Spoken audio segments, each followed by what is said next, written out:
საღამოშვიდობისა. დღეს ჩვენ გვაქვს უნიკალური შესაძლებლობა ჩავუღრმავდეთ ადამიანის ბუნების ძალიან ორიგინალურ და რადიკალურ ანალიზს, რომელიც ცნობილია როგორც მიქაელოური ანალიზი. ჩვენი სტუმარია ამ კონცეფციის ავტორი, ფსიქოლოგიის მეცნიერებათა დოქტორი, პროფესორი მიქაელ რაჭველი. მოგესალმებით, პროფესორო. მოგესალმებით.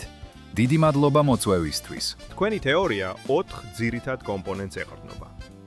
ინსტინქტები, ჩვევები, გონება და სინდისი. და ამ 4-ის ურთიერთქმედებიდან გამოყავთ 4 შეიძლება ითქვას რადიკალური ფსიქოტიპი. ადამიანი, დემონი, ზომბი და ცხოველი. როგორ ჩამოყალიბდა ეს ანალიზი? მე ვთვლი, რომ ადამიანის ქცევა არის ამ 4 კომპონენტის ბრძოლის ან თანამშრომლობის შედეგი. არსებითად თუ ვინ ვართ, დამოკიდებულია იმაზე, რის სამსახურშია ჩვენი გონება. დავიწყოთ ქვედასაფეხურით. ცხოველი, თქვენ ამბობთ, რომ ეს არის ადამიანი, რომლის გონებაც უგულებელყოფს სინდისს და ემსახურება მხოლოდ ინსტინქტებს. სწორედ ასე. ეს არის ადამიანი, რომელიც მხოლოდ ბაზისური მოთხოვნილებებით ხელმძღვანელობს. ის გარეგნულად ინარჩუნებს ადამიანის ფორმას, მაგრამ მისი შინაგანი პროგრამა ცხოველურია. თუკი მას ინსტინქტის დაკმაყოფილებისთვის ძალადობა ან სხვისთვის ზიანის მიყენება დასჭირდება, გონება ამას სინდისის გარეშე დაუშვებს და მოემსახურება ინსტინქტს. გასაგებია. შემდეგ მოდის ზომბი. აქ საქმე ეხება ჩვევებს. ზომბი არის ადამიანი, რომლის გონება კვლავ უსინდისოდ ემსახურება შეძენილ ჩვევებს. წარმოიდგინეთ ადამიანი, რომელმაც მთელი ცხოვრება წრიულ ციკლში გაატარა.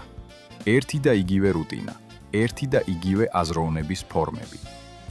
ის შეიძლება იყოს მაღალი დონის პროფესიონალი, მაგალითად, სამეცნიერო დონეზე განსწავლული, მაგრამ აბსოლუტურად მოკლებულია შემოქმედებითობას ან იმის უნარს, რომ გზიდან გადაუხვიოს.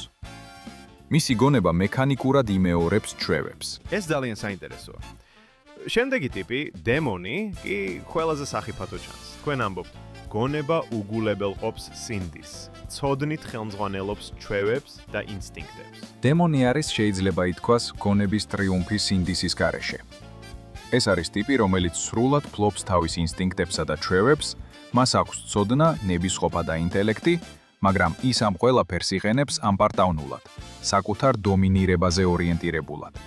ის ხიბლშია მისი სწავლულობისა და ნებისყოფის. დემონი არის ადამიანი, რომელსაც შეუძლია ბოროტება ჩაიდინოს არა ინსტინქტურად როგორც ცხოველმა, არამედ გონივრული, დაგეგმილი გადაწყვეტილებებით. ეს არის ყველაზე დიდი სხვაობა დემონსა და ცხოველს შორის. მიზან-მიმართულობა. ზუსტად. და ბოლოს, თქვენი იერარქიის მწვერვალი, ადამიანი. ადამიანი სრულად მაშინ იძენს ადამიანურობას, როდესაც მისი გონება ხელმძღვანელობს სინდისით. და ამ სინდისიერი გონებით ის განკარგავს როგორც ინსტინქტებს, ისე ჩვევებს.